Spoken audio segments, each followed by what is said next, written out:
Says we're live. Says we are live. Says we're live. All right, there I am. There's my mug. Let's get this put out for everybody because everybody's going to want to see this one. This is a big one. It's like Daytona or Talladega. It's the big one. Easy knows what's up there. Mm-hmm. And Daytona's in next week. Not this week. It's next week. I think. Saturday and Sunday is the Clash, isn't it? Actually Tuesday. Okay. Well, interesting. Because I don't know. They really wanted to enhance on speed weeks, but at least they're running it on the road course, which that I'm excited for. NASCAR needs more road course races. They do. You want ratings? Put in road course racing. They have more. That I just there's too few cars for a good road course race. I feel like they should just do the short track on the backstretch instead of the road course for the Clash. Interesting. Yeah, like they did in the modified division. But we're live, and we're talking about a lot of non-wrestling things. So hello, everyone, and welcome to this week's edition of the Just Us Marks Wrestling Recap Show. I am the Athletic Geek, and I am joined on the other end of the tin cannon string by Easy. Arigato, YouTube! You know I'm excited for today. And with Eric Wade. Yeah, what's up, you guys? And, well, we got a lot of stuff to talk about. We have, probably this is, from both sides of things, one of the biggest weeks in wrestling that has occurred in, well, at least since the pandemic has began. But if you've never seen the show before, this is the Just Us Marks Wrestling Recap Show. I met these two fine gentlemen at All In and StarCast. We love wrestling. We became friends through wrestling. We love sharing our love of wrestling with other passionate wrestling fans like all of you out there. However, just like all of you out there, we're only fans. Our opinions are just that of a fan. Because at the end of the day, we're not wrestlers, we're not insiders, we're just marks. We avoid insider terms because we haven't really earned the right to use them, and our opinions are that of our own. They're how we feel. We don't listen to somebody's radio show like, let me just pull up a name out of my ass on who has a radio show, like a Bully Ray's radio show, and then base our opinions off of just what he says. Our opinions are that of our own as well. Or Vince Russo. Well, Eric knows where I'm coming from on that one. But we do have got a little wire right here I got to mess with a little bit, but we had a Royal Rumble giveaway, and we had Bob Caruso who entered on Instagram. He outright with 9 points won first place. So now we go to the three-way tie for second and third, which was Cassie, who also entered on Instagram.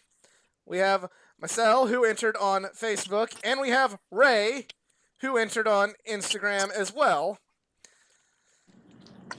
And we're going to see, this will be for who wins third. Or let's see, who wins second? Well, we'll go second first. This is for second. And then Bob will definitely get your prize last. We'll draw that. But we all know he won. Now let's see what the runner-ups are. And the winner is Marcel gets third. So he wins a comic book. And second place, or 3 comic books actually for this one.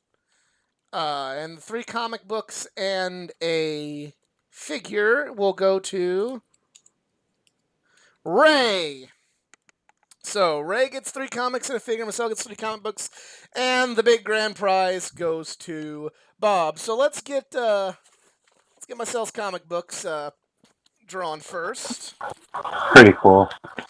The guy who won first place got 9 points. Is that a clean prediction? Not clean. Yeah, he had a few misses, but it was pretty close. All right, your first comic book is. I grabbed 2, so we'll just take these 2. You got the Green Lantern Corps Edge of Oblivion, number 1. Justice League of America, number 7. Sweet. And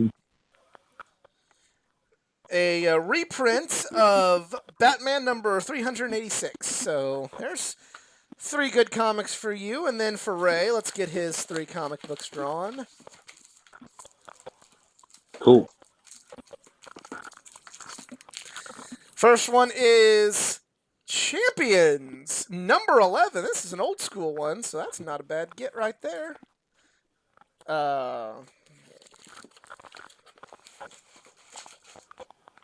Nice. Got a Green Lantern New Guardians number 19 for Ray. And Eclipso number 1's a villains issue of Justice League Dark. So there you go. And well, we'll just keep the comic books out and get Bob's 3 comics. I'm grabbing multiple ones here, so we have New 52 Batman Detective Comics number 14 and a reprint of Robin number 1. That's a good run right here. That's a good book. And the last one is... Grabbed 2 books, and I looked, so I'm going to have to... What Robin is that one? Oh, a reprint of Batman Huntress number 1. This was the original 90s Chuck Dixon run. That's a good run. We'll keep an eye out on the Collection Comic of the Week for more of that run of Robin, because I have quite a few of those. So let's get... it's figures time. Loose figures. Look at the vintage figures there. Let's get Ray's first. Ray will get an AJ Styles loose figure. Hell yeah. That's a good one. And Bob will get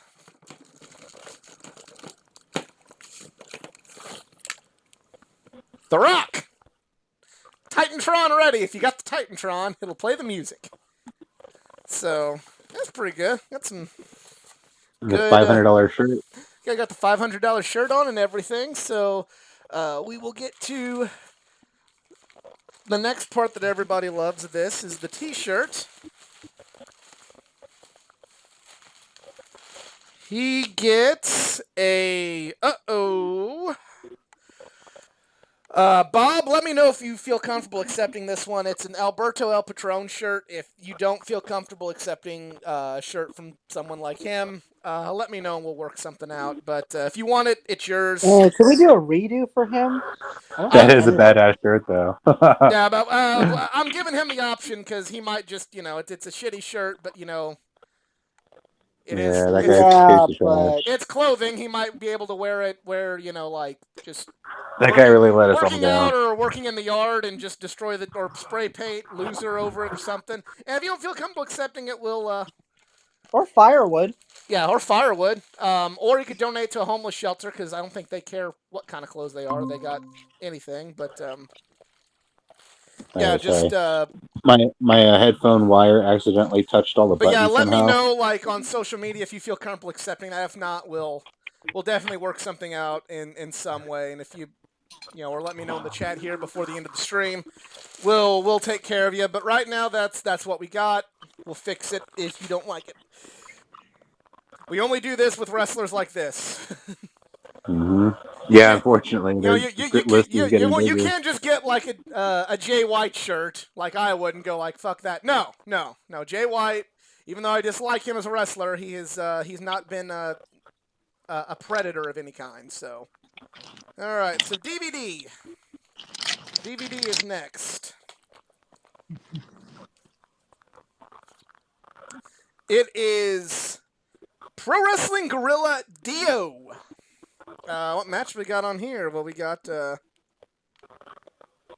we got the Cutler brothers, Brandon and Dustin Cutler with somebody who will not be named versus Nick, Matt, and Malachi Jackson.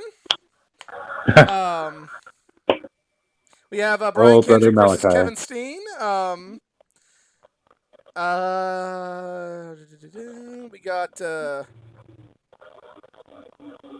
We got Candice LeRae versus Christina Von Eerie, who would later go on to be Ruby Riott. So, okay, that's not bad. That's not bad.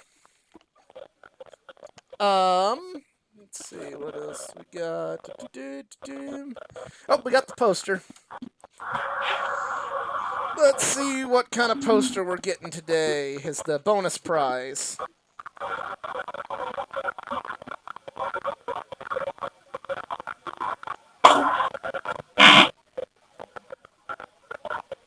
We have an autograph from J.J. Dillon, the manager of the Four Horsemen.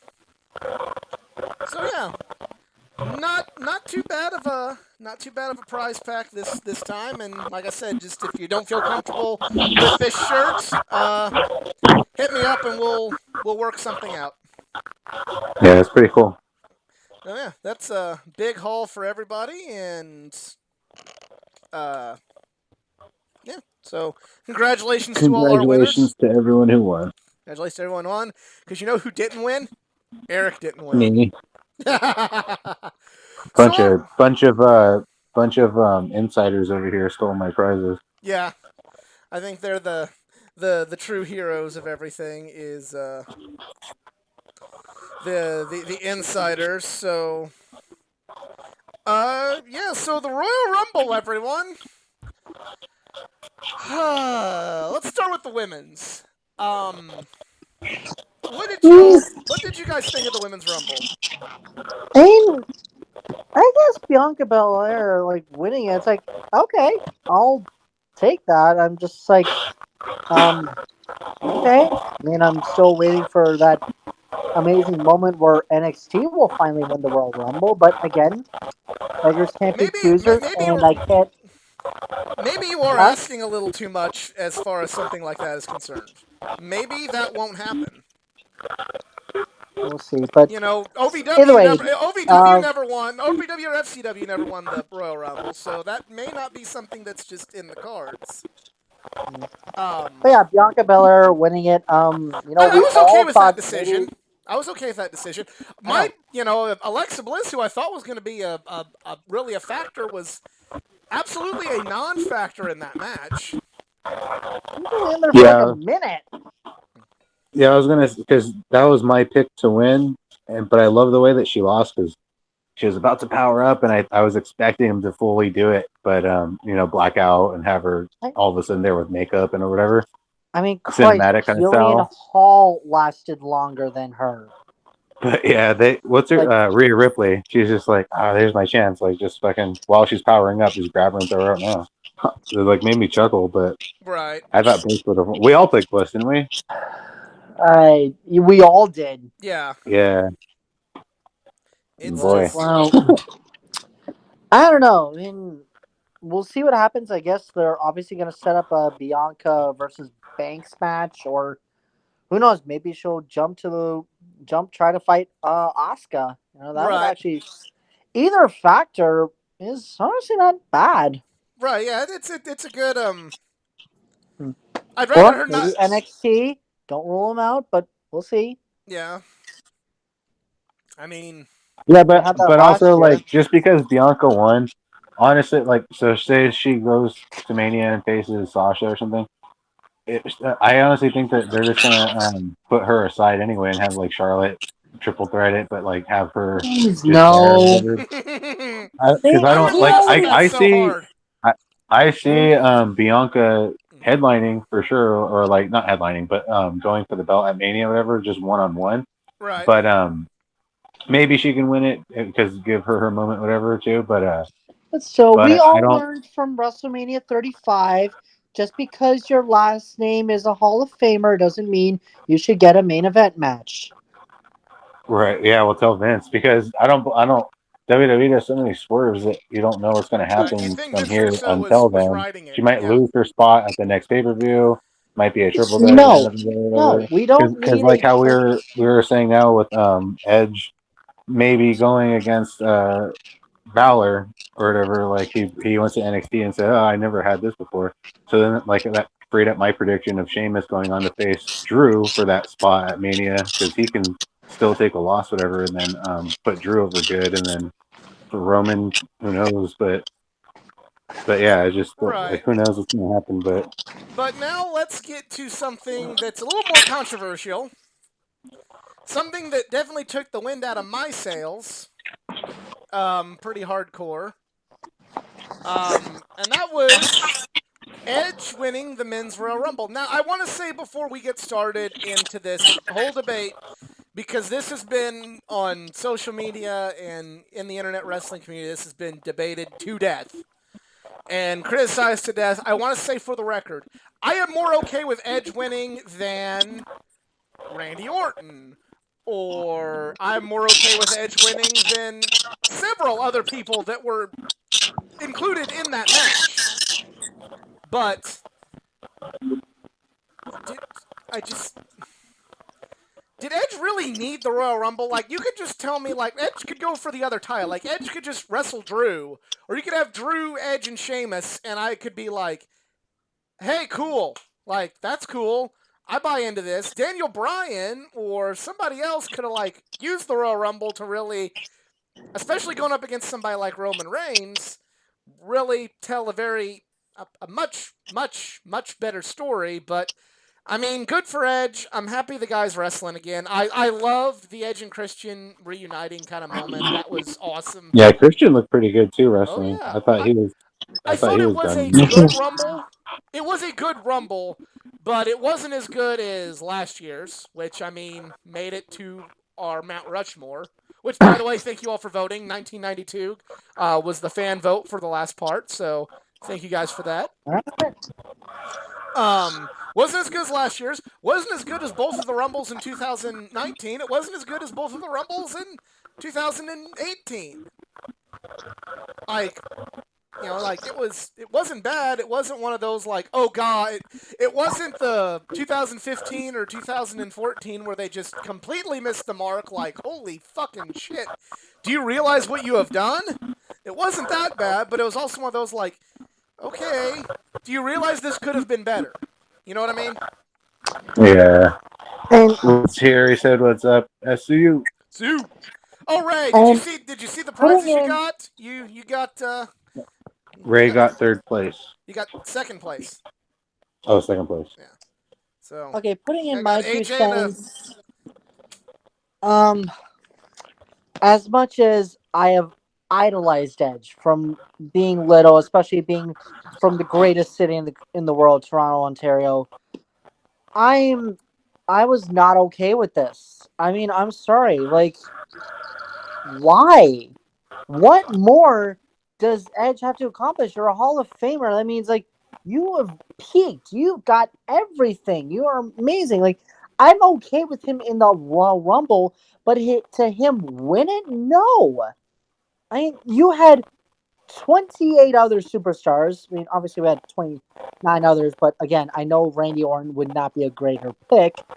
But you had 28 other superstars that honestly could have had that spotlight much better. I mean, I'm looking through the order I right don't think it now, was 28. and I don't think all 28 others would have, but I see what you're saying. Like, I know. Christian No, didn't need to I'm win. avoiding saying number 2.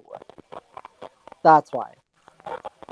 But Honestly, honestly, like, the only other people that to me, the only person that like needed it, that truly needed it and could have really benefited was Brian. Brian or Sheamus. Those were like the only two. Like, to me, honestly, that I really would have needed went it. with either Miz. Yes, you heard it right.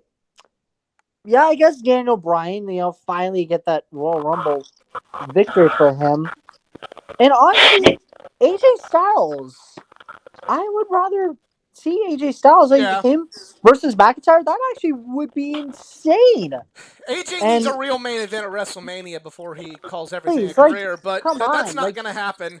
of all the In superstars that WWE, if you're a bad guy and you get a bodyguard, that's essentially them going, "You're stuck in the mid card, pal." So AJ is much. I agree with everything you're saying. I maybe not so much on the Miz front, but like, Well, the and the thing cinematic is, like, match was I could not it's phenomenal. good. Just don't understand, count like, that. I really just could not understand the internet reaction. It was like, oh my god, like enter the Rumble, I'm crying. This is amazing. Like, okay, hang on a minute, you little hypocrites. So you come after AEW because we brought in Sting. We're trying to like push the nostalgia factor of bringing in like old school like wrestlers. Here's the one thing: we're not forcing them to wrestle. They can do whatever they want. Then Edge wins the Rumble, and it's like, oh my god, like Edge winning, this was the greatest thing ever. It's like, sure, I will play have devil's that night. advocate to I people mean, being. listen, I had that nostalgia moment when Edge won the Rumble from 2010 because he came back from injury. Nobody saw that coming.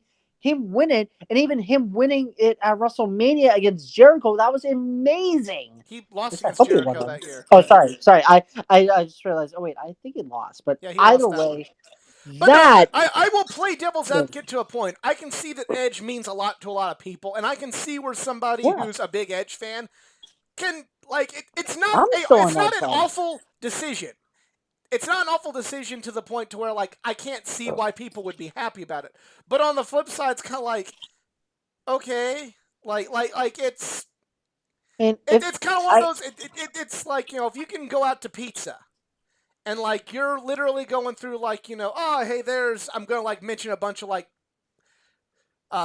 city specific pizza places that are definitely not going to be all in one's place, but hear me out for the analogy. It's like oh you can go to Joe's, you can go to Quattro's, you can go to Emo's, you can go to Giordano's, you can go to Chino's, you can go to Geno's. Little Italy's, you can go to all of these different, you can go to Pie, you can go to all these different places and you go, you know what, I think I'm going to have Papa John's. Nothing wrong with Papa John's pizza. Nothing wrong with a Papa I'm John's keeping pizza. quiet. But you're going to pick Papa John's over Pie and Little Italy's and Quattro's. And there's only a few people that know about Quattro's, but if you're ever in Southern Illinois, Quattro's is the Wait, shit. did you mention Uno? I don't even know what Uno is. I've never been to that one. Oh, that's Chicago deep dish. I have Giordano's and Geno's. Fucking shit. Yeah, I know. I heard Chicago Geno's, got that's represented. my favorite. But yeah, like you're gonna turn down all those for Papa John's. I'm not gonna say Papa John's is bad, but I'll take Quattro's any day of the week over that. I can't stand Papa John's, but I get the analogy you're saying. Again, though, there's no finer pizza than a Papa John's pizza. Let's just try to get the sponsorship out there first of all. Exactly. And also, don't be bad mouthing Papa Shack.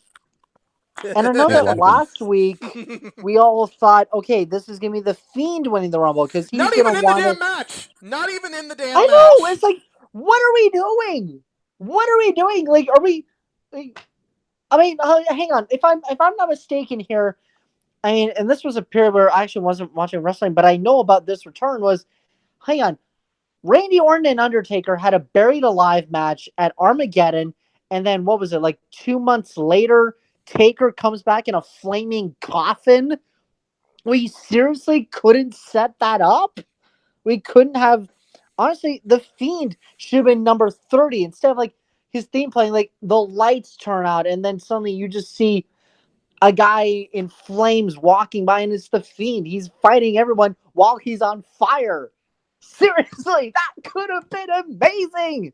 Right, I agree. But no, it's a cold day in hell. I'm on the same page with EZ with a lot of stuff. I know. Seriously. But no, you had the man who you had the winner of the greatest Royal Rumble at number 30, and I could have been better with Braun Strowman winning the Rumble.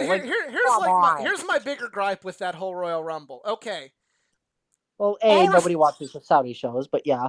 No, I'm talking about just Royal Rumble, the Royal Rumble from this year, the real Royal Rumble. Okay, yeah. Not even saying it's bad, but like Edge is a legend. All respect and love to Edge. Edge will have a good match with whoever he's in there, be it Finn, be it Drew, be it Roman. But like, if you're really wanting to build the future, if you're wanting to build up Roman as like the next top bad guy, wouldn't he get more people would hate him beating up on Daniel Bryan than Edge? Like that's just facts there. If you really want to keep, pushing Drew as the future, as like this great champion, which they've done, especially after having him actually win the match against Goldberg. Like, I mean, him and Edge will be great. Like, they're two great wrestlers, so it'll be a great match. But it's like, yeah. but like, Edge is great. Edge is a Hall of Famer, and I'm not trying to put Edge down. He is fantastic, but he Mm-hmm. really doesn't have that aura about him for like a legend coming back to help to really put the stamp of approval on another guy, in defeat at WrestleMania. He's not like a Lesnar in that sense. He's not like Yeah. a like The Rock or a John Cena or you know even Goldberg. Like maybe not be better in the ring, but not in terms of like the spectacle of him and what it would mean for your career to beat that person. Honestly, the only one that like it would be a good benefit to would be if he challenges Finn. But that's probably the most least likely one that's going to happen. So I'm not even going to think about it. We'll see. We will But see. like I said, I don't know. I just don't feel the nostalgia factor of like Edge winning the Royal Rumble. But Oh, I'm with here's you. hoping next year we'll get better winners and hopefully fans, Yeah. please, Um, and come to Cleveland. Under construction since 1868. And Edge Uh, just pretty much said he doesn't know who he's going to choose. They're still kind of building up Drew and Sheamus, which I think would be a better story than Edge versus Drew. But we will see. well, we did see that on Monday, but That's what again, I'm talking about. That's kind of pretty much the only thing worth talking about that happened on Monday. He confronted Finn on Wednesday on NXT, and yeah, so that's pretty much all there is to talk about. And Carlito's back. Seems like he's back full time again. mm, And yeah, so let's move on to AEW. this is what happens when WWE just emotionally drains us. People don't blame our enthusiasm. I mean, it is what it is. Yep. Anyways, back to such good shit. It's AEW time. It is AEW time, so we'll go in order because I know we're really going to talk a lot about the ending, and we're not going to try not to get ahead of ourselves. Is Eric still on the call? He's been rather quiet lately. He's on mute. Yeah, I mean, Okay. You have anything you want to add before we go to AEW? no, I was gonna say at least Goldberg didn't completely shit because his match was actually pretty good, but it was all Drew doing Exactly. Mm, the legwork because, especially with the jackhammer, you can see that Drew was like really doing the work for him. Right. But I was surprised that I expected it to go 45 seconds or whatever, but for the Right. amount that they did and whatever, it was fine. But also, Miz fucking lied because he said on Raw they had a stupid ass segment where Gilbert came back and they had a fake McIntyre or whatever, and he even said, "I'm gonna cash in and make it a triple threat at Royal Rumble," and he didn't do that at all. So it was like, well, what was the point of that whole? What was? I want that 20 minutes back. I want that 20 minutes Right. back of my life, WWE. God damn it. That's But other than WWE. that, yeah. That's a lot of WWE in a nutshell. Is I want that Oh, time and back. before leading into AEW, this could lead into it because Roman and Kevin Owens have obviously been watching. Oh yeah. That's something we forgot to mention. They essentially stole that entire match from AEW. But when AEW did it, when AEW did that match, it was killing the business. It was too dangerous of a bump to This is take. the dumbest shit I've ever seen. Stupid. What kind of shit is this? Somebody's gonna die in the AEW ring. If you actually think like you're actually a wrestling promoter and this is bad. But I heard nothing but praise for this fucking match, and it was a good match. Don't get me wrong, it was a good match. But Well, not saying but they nothing, straight up just saying. stole three things from AEW where it was just like, man, you And one guys, was pretty blatantly obvious. Yep. yeah. So yeah, it just kind of is what Other it than that, is. So let's get to Dynamite and the opening match, the number one contenders battle royal. Um, Jurassic Express, Jungle Boy, and Luchasaurus, who still doesn't have his horns. He didn't just go out and get a new mask. Um, the new team of Sammy Hagar, uh, MJF and Chris Jericho, Proud and Powerful, the Beaver Boys, Dark Order, Top Flight, the Acclaimed, the Young the Bucks, acclaimed. and Private Party. This was a decent little battle royal. MJF and Jericho won. I definitely. And as we saw later on in the night, we'll go ahead and talk about that segment now. We saw the celebration. We saw Sammy and Jericho kind of leave, and we kind of see that maybe MJF really is trying to take the inner circle away from Jericho. So, what are your guys' thoughts on the match and where this is going with a lot more stuff starting to look like it's going to come to fruition with MJF in the inner circle? Well, I don't know. I'm just kind of like hit and miss right now with like Jericho Jericho and MJF. Like I still think I'm just kind of getting used to that team because I still prefer Jericho Sammy. I think there's a better connection between those two. But well, we'll see about like what happens at Revolution. Though I'm still confused about like, are we supposed to cheer the Young Bucks or boo the Young Bucks? You're supposed to cheer the Because Young of the Bucks. They're well, still pretty because of the obviously people good they are guys. They're currently kind of reluctant about associated this. with. But anyways, Jericho MJF against the Young Bucks for the tag titles. I do think that's gonna be pretty awesome. But well, we'll see. I'm still kind of just like a bit hesitant on it, and I was still returning from work, so I didn't see the battle royale because I was almost confused because I thought uh, Jurassic Express won it because of the FTR promo. But anyways, Yeah, I'm just glad that I half expected the Young Bucks to win, but I'm glad that they lost. But because it was like, wait, we can choose any opponent, so we were almost hinting, do they want to take on Gallows and Anderson? But I guess we're not going to get that, but we'll see. But no, I thought the battle royale was not bad. Wasn't bad. I'm just gonna be upfront about this whole show. Like this was literally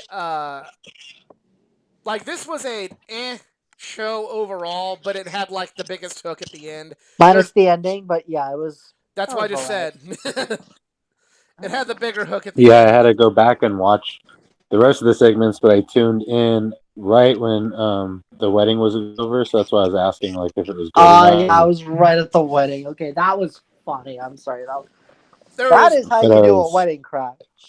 I just from like watching all the other wedding promos ever, I was like, oh man, this is probably going to be terrible or whatever. But well, we gotta. Before we get to that, let's talk about Sting and Darby Allin. They had to do an interview, Team Taz. It was a good little interview. I like. Sting still has that fire. He can still, he can still do a hell of a promo. Like so. Say what you want about the fact that Sting's going to be in the ring or the fact that they use Sting a lot, but Sting can still talk him into the building if they could come into the building. Mm-hmm. Yeah. Next up, we also had a really good segment with FTR and Marco Stunt. I thought that was really well done. I thought that was a really good to portray FTR as truly these like sleazy, despicable yeah, that's where people, I was confused. Be like, wait, did Jungle Express win the tag team royale? But yeah, I mean, it is what it is. But I thought it was good. Just a good segment. This is character development for all the fucking naysayers out there that says, "Oh, AEW just does spots. There's no character." Like, what the fuck do you think that is? It's better character development and makes you actually feel feelings about hating someone more than anything that WWE has done in 2 years. Period. Mm-hmm. Yeah. Well, we'll talk about because Masace brought up. The wedding segment was all right, but not worth 3-month hype. Yeah, absolutely. It was not worth the hype at all. It was okay. I liked what the whole fake present being, leg shackles for Miro. So and come on, we had the devil being the officiator. Like, okay, come on, it was an okay segment. Awesome. If WWE, no, I agree. It was better than the last wedding. That was a real segment wedding. Miro No, was it wasn't. in. It was funny, but it still wasn't. For him to say I've been part of about. many weddings. It's yeah, especially the one that kicked off 2020. Yeah. This is the one that ended 2020. Yeah, they were already married, but yeah, I don't think that the this long-term story was worth the payoff. It was really lame. Like, I Just mean, 2 to like I'm 3 not saying it was months was like kind of in terms of how much they put into it and how much they hyped it, and they're like what's gonna happen? It's kind of like it was just kind of like, I knew it was gonna be okay, cheesy. Like, this shouldn't have been a 2 to 3 months. It should have been a yeah. 2 to 3 week If thing. it Miro should was already better be than on a his own WWE doing other stuff. wedding. But if WWE put 2 to 3 months into something and we gave us that, we wouldn't be going, oh shucks, ain't that neat? We'd be going, WWE let us down again. I'm calling a spade a spade. It was okay at best. I liked a few of the, they had a few clever jokes. They had a few clever cameos. They had a few fun and moments. of course the But that's about fans, it. and of course the fans singing along to "What Is Love." Like, come on, I would have done the same thing, just sing along. That That's was fun. funny, but it's still like it's not for everything they put into this for like, oh, what does the best man mean? Oh, what are they gonna do to Chuck Taylor? It was I knew it okay. was gonna be a stupid comedy act. Like, I didn't. My standards for this wedding wasn't set high. Like, I knew it was gonna be not as good as everyone else. It was like it was a stupid wedding. That's it. Right. Yeah, and It somebody is. had to go through the cake. Someone had to pop out of it. They hit all the beats of it, but like Miss A said, it wasn't worth the hype. No. It was just glad it got it over with. I did. But I did like Orange Cassidy popping out of the cake. Like, come on, that was epic. yeah, it seems like they dropped a lot of stuff. It's just Like, come kind on. of Which is Orange Cassidy can always be a show stealer for anything. right. It was at the end of the day. We waited for 3 months. And was it better than what we're used to? Sure, but when you're eating nothing but dog shit, when someone gives you, a bologna sandwich, you're like, hey, it ain't dog shit. But a bologna sandwich ain't anything to write home about. We got a bologna sandwich. Now, There, now I'm now sorry, there may have just been for Miracle Whip and Heinz mustard and some Kraft singles on there, but it was still a damn bologna sandwich. now I know that You put obviously dog he's shit in playing my like pancake. character to this, but how did Miro not notice that there was something being attached to his leg? Like, really, you can't sense a That's something being. another good point Miss Safe brought up. They kept hyping up the Miro bachelor party, even having the greatest villain in gaming history, Billy Mitchell, doing a cameo. They didn't even do that. Like that's something else. It's like, okay, I guess that got dropped. They Like spent all the budget on the inner circle going to Vegas thing. they must have. Right. But like, yeah, it's like this was a this was a definite drop ball at AEW's part. To me, I thought it was, again. I didn't put my hype up for that much because, again, it was just a stupid wedding. That's really I all didn't there either, is. but AEW put the hype into it. That's Yeah. that, that, Yeah, that's why I feel a little annoyed about it because AEW hyped it. AEW was saying there's going to be this big bachelor party. AEW was saying you should care about this. AEW put in all this yeah. hype, and we got again. This is the reason why Miro came to Exact, AEW or and whatever like that's what this. we got. And it's like, okay, we didn't get our intelligence insulted, but we didn't get anything that made me feel like, wow, that's sure worth it. We kept Yeah. thinking leading into this, like, wow, something big must be planned for this because AEW, they're really pushing this. They're really, really making it seem like this is a big deal. And okay, it's not gonna ruin my experience. Like I don't hate AEW now. Obviously, I don't. Think this didn't ruin Dynamite. This hasn't ruined the careers of Miro and Sabian and Penelope and Orange and Chuck and all of them. I'm not gonna go as far as like what some people are saying about it, but what I am gonna say, I am gonna be objective and just say like, no, this was this, the expectations that they had me as a fan believing that, and they themselves built up for it. They failed to live up to them. And if they just would have not hyped it up so much, maybe I wouldn't feel kind of annoyed. That's all I'm gonna say. Yeah, I agree. It is what it is. Like I said, again, my expectations weren't that high. So, Well, anyways, speaking of things but going to the flip side of the coin, something that exceeded expectations. Dr. Britt Baker, DMD, with Rebel versus Thunder Rosa. This was Britt Baker's best match, in my opinion. That was honestly amazing. Like, how has she not had a championship title yet? Because Rio was better, and then she failed to get over on the good side of things, and they wanted a monster villainess, and they gave the belt to Nyla, and then they gave it to the next best. While she was hurt, they gave it to the best wrestler in the company at that time, which is Cheetah, and she still holds it today. That's exactly why she hasn't held the title. Now, I don't know whether it's travel restrictions or something, but where the hell has Riho been? She's been around. Oh no, she's not been around. She's been in Japan. Rio's been in Japan. Yeah, she's gonna be part of that women's tag. That women's number one contender. Right? Yeah, when she like pops up on that with Aja Kong and Rio's gonna be in. Like that's gonna be cool as fuck. Yeah, like when she like popped on the promos, I was like, wait, Rio's still with us?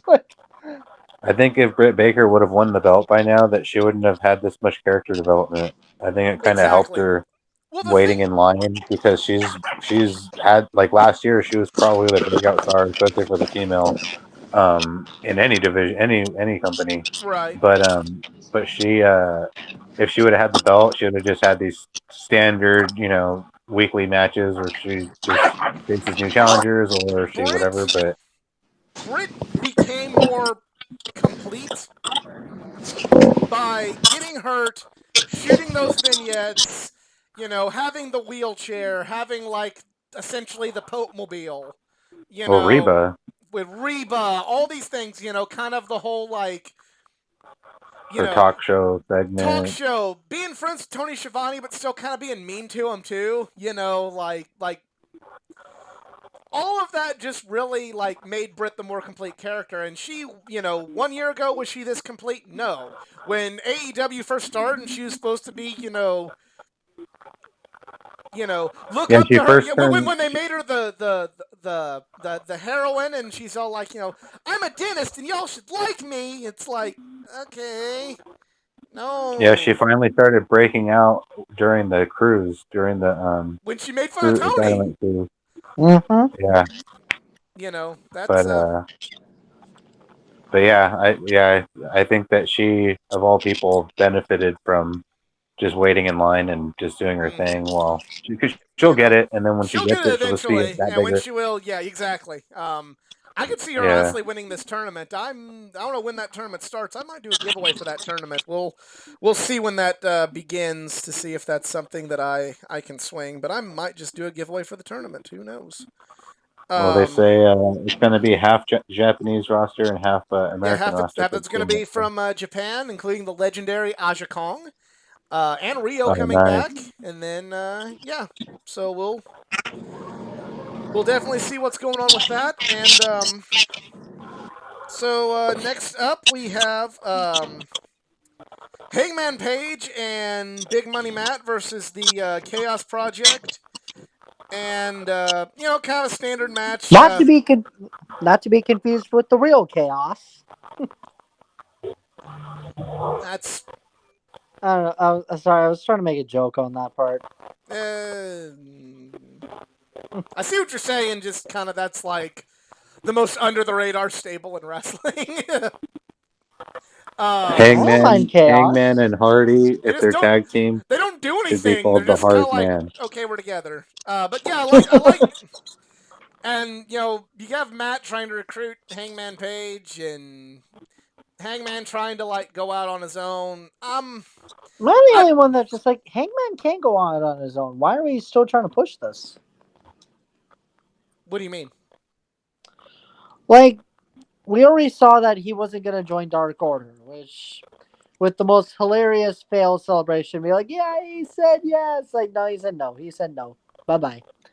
But, yeah, with Matt Hardy coming in, it's like, can we just let Hangman do his thing? I don't know. I think what they're doing is this is kind of like they need something to occupy Hangman's time for right now, because it seems like the world title and the TNT title, they're kind of spoken for at the moment. So they need something for Hangman before he can get back into potentially a title shot at Double or Nothing, at All Out. That's kind of what I feel like they're doing with Hangman. It's kind of essentially like we need a stopgap, something for Hangman to do, and why not continue to play off of this? This is one of those, like, I'm not excited for it, but I understand that's like sometimes you just gotta do this.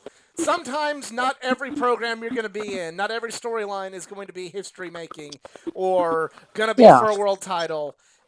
This is something, it's like, okay, it is what it is. You know, all companies do it. WWE, New Japan, WCW, ECW, AEW, Impact. They've all had kind of like here's your stopgap for a few months while we hype everything back up. And who knows? Maybe it'll end up being good.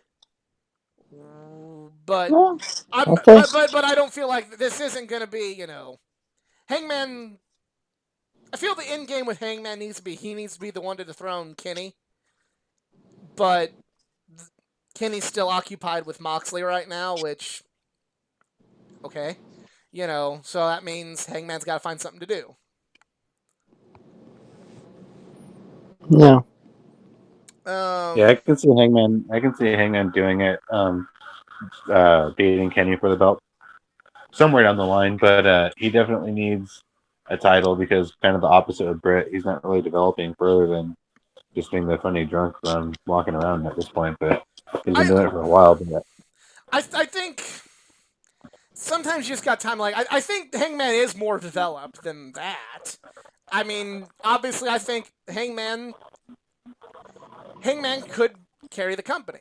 Maybe not like right this second, but like by the end of the year, absolutely. right. But like just right now, I guess it's just kind of like it would have felt weird for like right after all this happened and this, you know, bringing in the Impact guys and what we're about to talk about. You know, would have been weird just kind of have Hangman just immediately thrust into that whole situation. You know, especially with him kind of still feeling the effects of, hey, so he's essentially being held accountable for his actions, and he's still got to he's got to atone for that a little bit more before he can be completely redeemed. So we have another match. We have Eddie Kingston versus Lance Archer. I thought it entertaining. Match. Just too many lumberjacks getting involved. Like, come on, let them fight. They announced that the mixed tag match with Cody, Shaq, Jade, and Red Velvet will be on Dynamite, not on pay-per-view. I think this is a good thing because now you can't say people paid money. Now people can't bitch going, I paid money to see Shaq. I didn't want to see it. It's like, okay, it's going to be on Dynamite. Okay, get some numbers for Dynamite. It's going to be on maybe the go-home show for, is it? I'll have to look and see what it's going to be like. Hey, maybe that'll get more people interested in the pay-per-view when they're like, hey, I'm tuning in for Shaq. Oh, shit, this guy's good. This guy's good. This girl's good. Okay. Hey, if you're going to play ball, this is the way to play some ball. Yeah, it is the go-home show. Okay, maybe this will get some more people. Wait, Revolution's on a Sunday? Yes. Now I just need to put tickets on sale so I can buy my ticket. And then I can book my flight. And then I can book my hotel. And then I can go. Well, I got work, so. Make it happen, Tony Khan.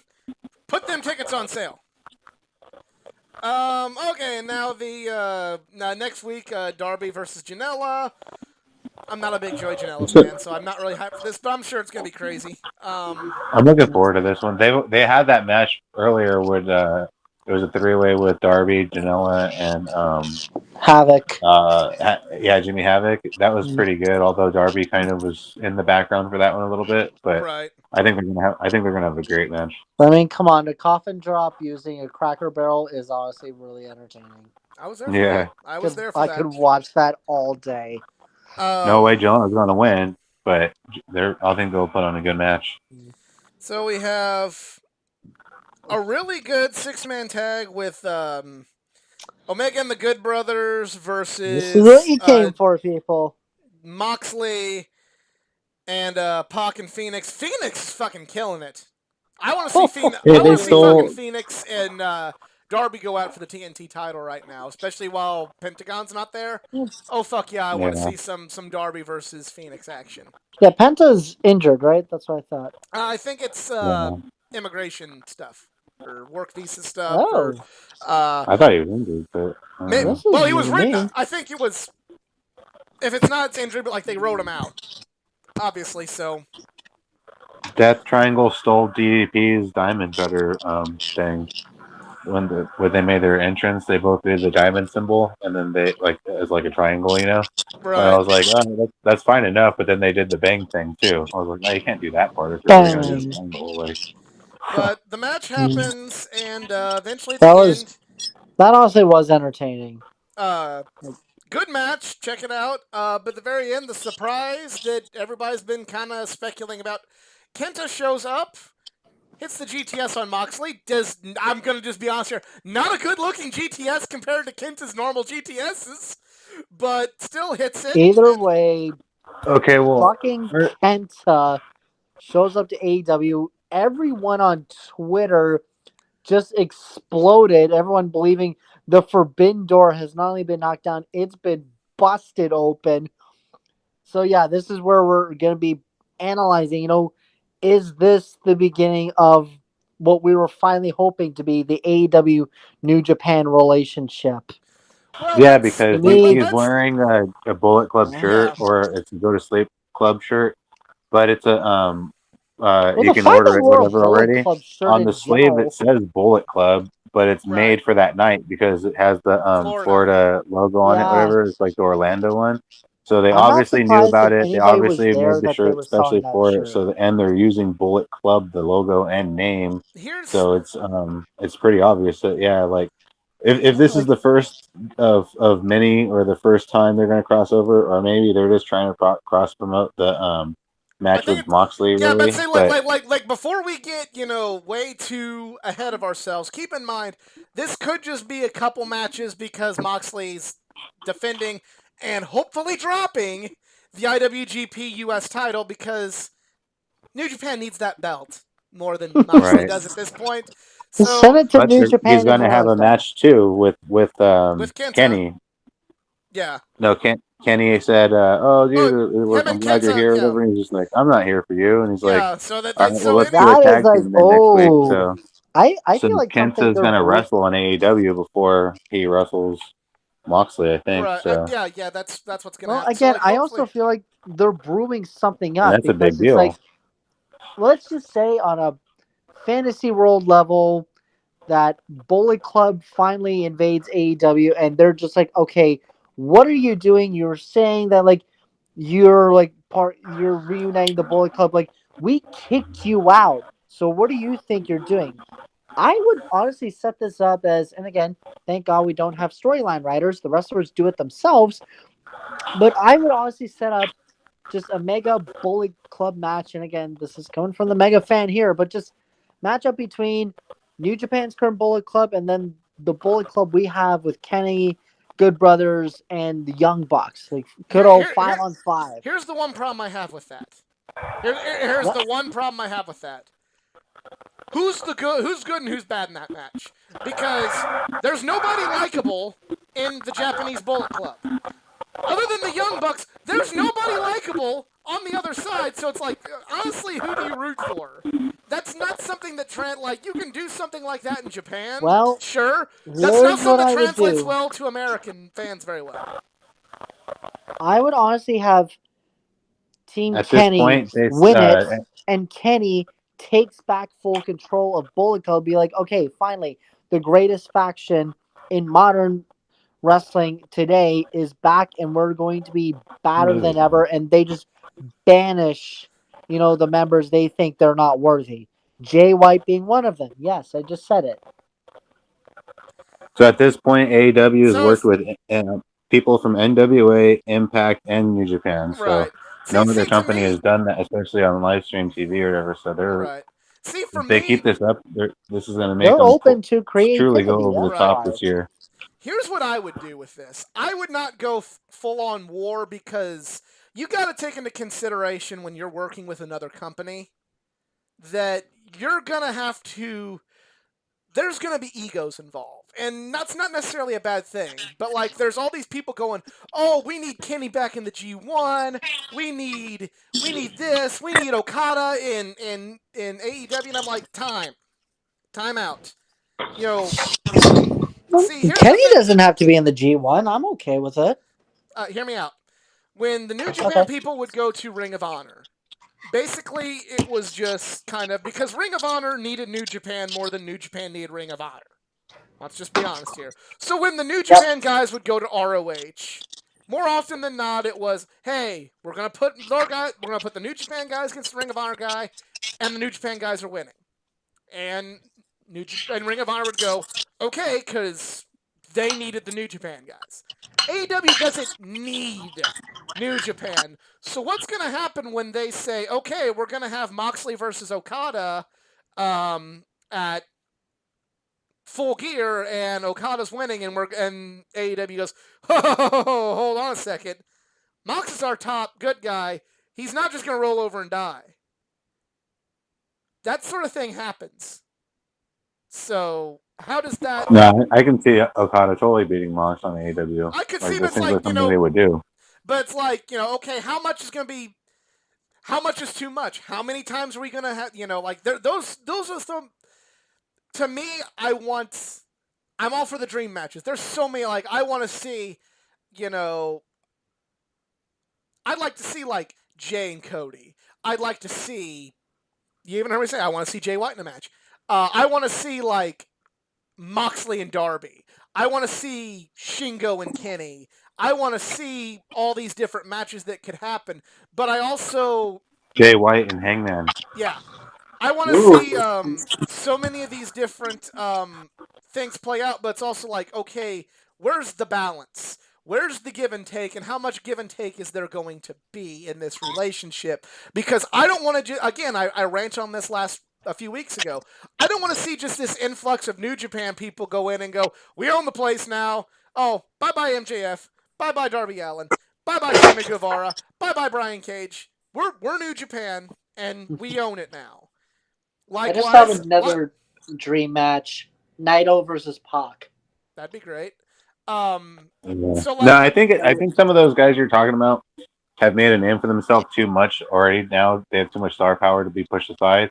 But guys like Janela, guys like there are people who will like Cutler. You're never going to see them on AEW again. You'll see them in Dark or on BTV or whatever. But that's the flip side of this coin. It's like, okay, so we can't come to an agreement, but we're going to bring Okada in. He's going to wrestle Brandon Cutler, and I love Brandon Cutler, but like you're also going to have the whole like, we brought Okada in for Cutler. It's just going to be interesting to see what kind of balancing act they go with. I know certain stuff I'd like to see is more so not so much like just all these dream matches, but like I don't want Kenny to be in the G1. Like I feel like No. Things like the G1, you don't want your top AEW guys going to the G1, especially because it's like literally the month before All Out, one of their biggest pay-per-views. But you know who'd be good in the G1? It's like an AEW representative, Miro, Hager, Wardlow. Send those guys to the G1. In December when the World Tag League comes around, send Jurassic Express. Lance Archer would be good over there too, I think. FTR, send them for the World Tag League.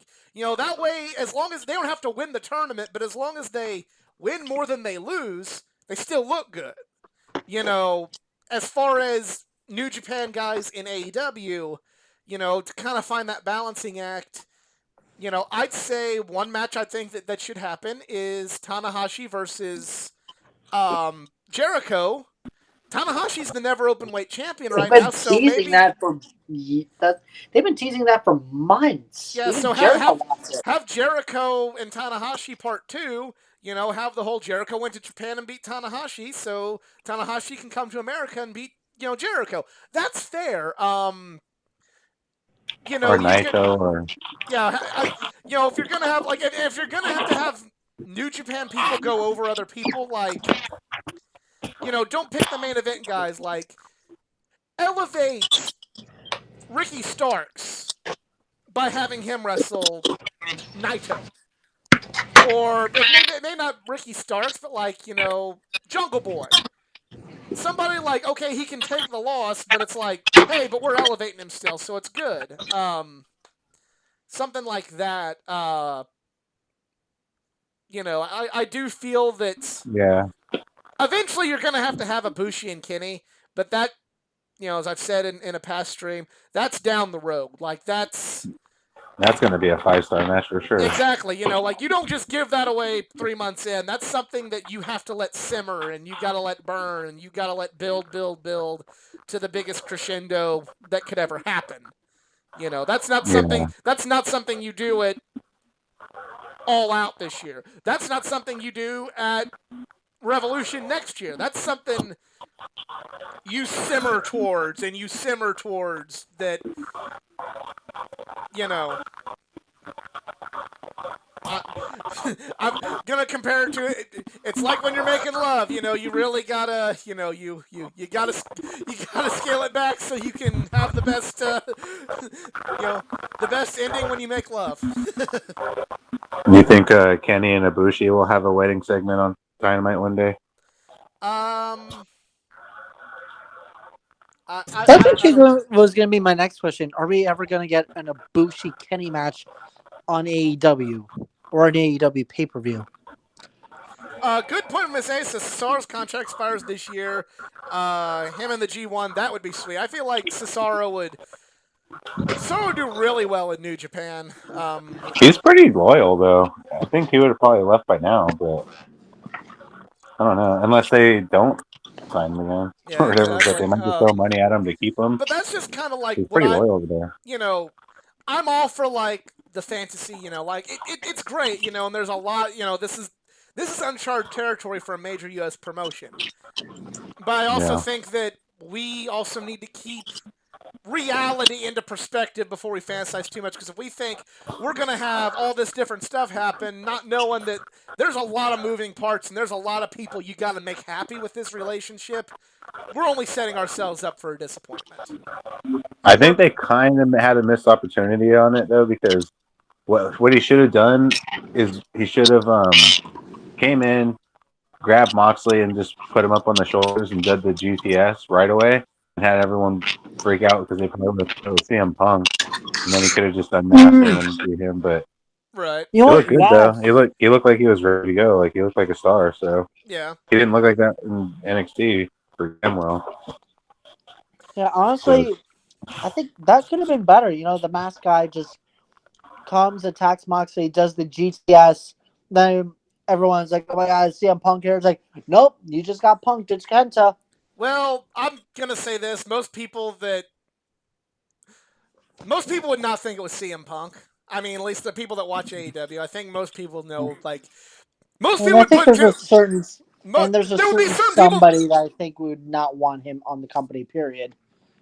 that's their own business. I think there would be a certain number of people that would have thought it was Punk, but I think overall there's enough people that there's a cross audience that would go GTS.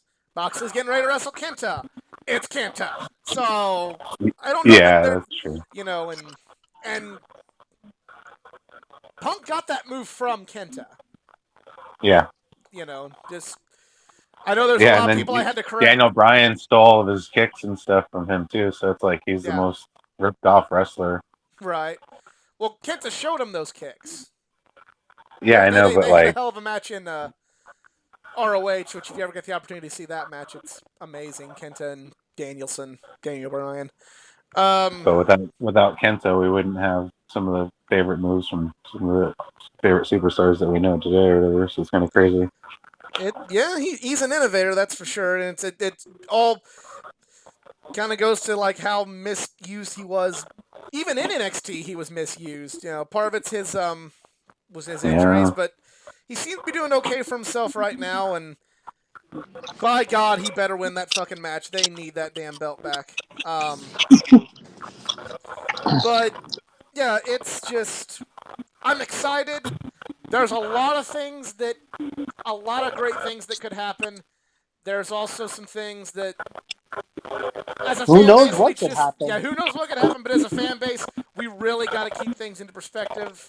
I would not mind seeing like some Bullet Club crossover, but on the flip side of things, how much more of this horse is there left to do? Like if you're gonna do this, this has to when this is all said and done. If we're gonna go with Kenny and Bullet Club and all this happening, this has got to be the end of this. That's stable. It's like make it if you're gonna do that, make No, that because be then the they end of still got it. to do AJ, then they still got to do Balor, then they still got to do AJ versus Balor, then they still got to do AJ versus Balor versus Kenny. And I don't see AJ or Balor ever leaving the WWE. I feel like they're kind of like at the point now where like we're finishing our careers This here.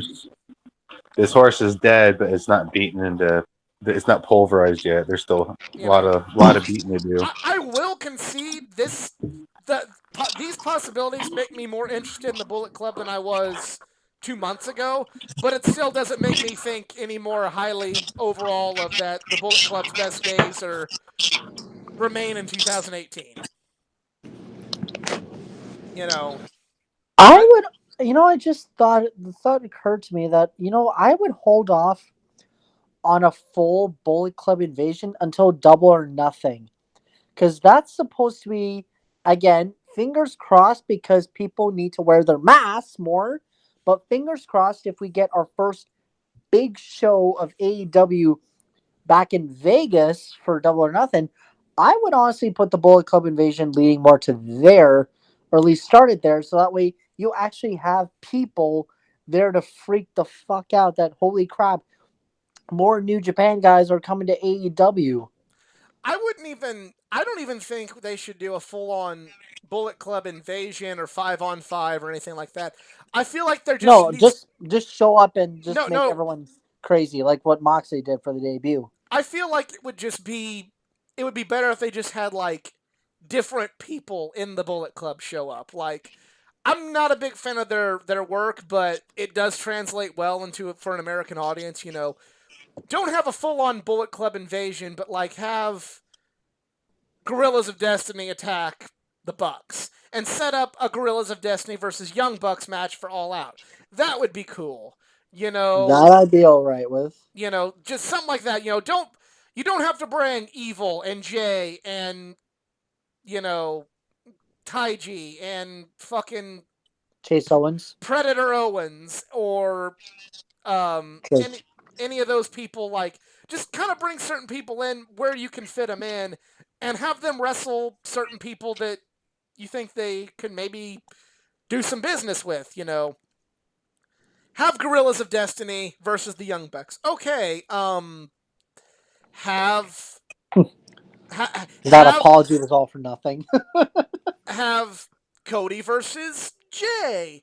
There's one. Have somebody like Ishimori take on Honestly, a this is just take my on. opinion, but I would honestly rather see a Jay versus Darby match.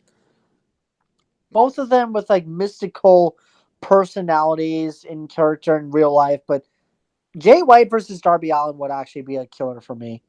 Cody, I really can't think of anybody unless maybe Tanahashi or Naito, but that's really it. I think Cody and Jay have very similar styles, and especially like in front of an American audience, it would really like Jay harming Cody Jim. versus Bad Luck Ballet. Yes. No, Bad Luck Fale can fucking stay. Like fuck that. He's. I don't know. Like I do not care for Fale, but like Wait, what about Cody Evil? Cody v Evil. I'm not on the evil bandwagon. He's done nothing to impress me as a top guy. All right. I mean, it's like he is literally the other guy. He is. Well, I like Evil. I saw him I think develop. Evil broke out from LIG too soon. If he Mm-hmm. would have stayed a little bit longer or whatever, but he wasn't ready to be a star by himself. He had a No. cool gimmick, cool look, cool entrance, but not enough to stand on your own. He would be the equivalent. The way they kind of did that would be the equivalent to if they just like out of nowhere had Santana just turn on the Inner Circle back in February and beat Jericho for the title. That's pretty much what that was. That's nothing saying that Santana's bad or couldn't with development be a top guy, but it's just kind of like, oh, we're going with Santana. Okay. Oh, he won. Okay. Yeah. There's. I do think Tanahashi and Cody would be a good one. Just kind of have like the two people that define their respective companies go at it. That would be cool. I wouldn't do that match in Japan though. I feel like Cody's style doesn't translate well to Japan. That's Would something else. AEW do a Japan show? Do you think, or too I don't soon think. to say? I don't think they should. I honestly do not think they should.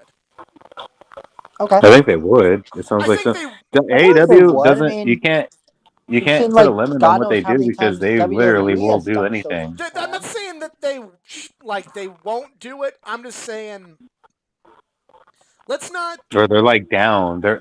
They're like the most down company to do whatever the fans will think is a good idea. Like if the fans Right. Just donate Japan for a show would be a good idea, then you know that they would I do would it or rather try than to I wouldn't do an figure it all out. AEW Japan show. I would do like, hey, it's AEW and New Japan, like something like Yeah. something like the G1 Supercard was, only good and in Japan. Something like that, but like not just like don't do Dynamite in Japan. That's what I'm saying. No. I mean, yeah. I mean, like actual, Yeah, that's what I meant Fighter too. Fest, or they could make a small pay-per-view out of it, or they could Right. do a big pay-per-view out of it. But so And the other thing, yeah, like, don't do. I don't want to just see like I wouldn't do a pay per Dynamite view. or Dark. I would do like a special, like a TV special, because if it's a pay per view and they're doing it from Japan, spoilers are going to come out very easily, and people who paid money to be spoiled will be livid. So that's something you always, the time difference is something you always got to take into consideration. So like, yeah, maybe a Fighter Fest. We're like, we're gonna have a special presentation of AEW, and it's gonna be on here, on a tape delay. Maybe a YouTube special. I'd still say get that revenue from TNT, get the advertising money. All right. Put on TNT. Like Don't put 2-3 in the anything on. morning. I'd say like put on tape delay, and then but that way like Again, that'll be the spoilers, but yeah, I got there'll be you. spoilers, but it's like okay, you got spoiled. Something happens on TV. That sucks, but it was on TV. You just paid $50 for a pay per view and you're spoiled. You are furious. Kind of like little less risk there, but yeah, there's a lot of things we could we can go on this. Just keep your expectations into perspective. As a fan base, we need to realize that we have a lot of fantasy stuff, but there's a lot of stuff that goes into these relationships, and always just Right, but it seems like if we've seen it already, it's like cockroaches. If you see one, there's the nest. Oh, If you see absolutely. Kenta, they've already worked out a deal. Like it's I'm not saying coming. they're You know not what I dead. mean? Like I just don't want everybody to think like we're gonna get this and this and this and this and this, and then it's one of those like we only got Tanahashi. I wanted Ibushi and Tanahashi and Okada and Naito. This sucks. or That's how fickle the like fan that base can be. Rocky Romero.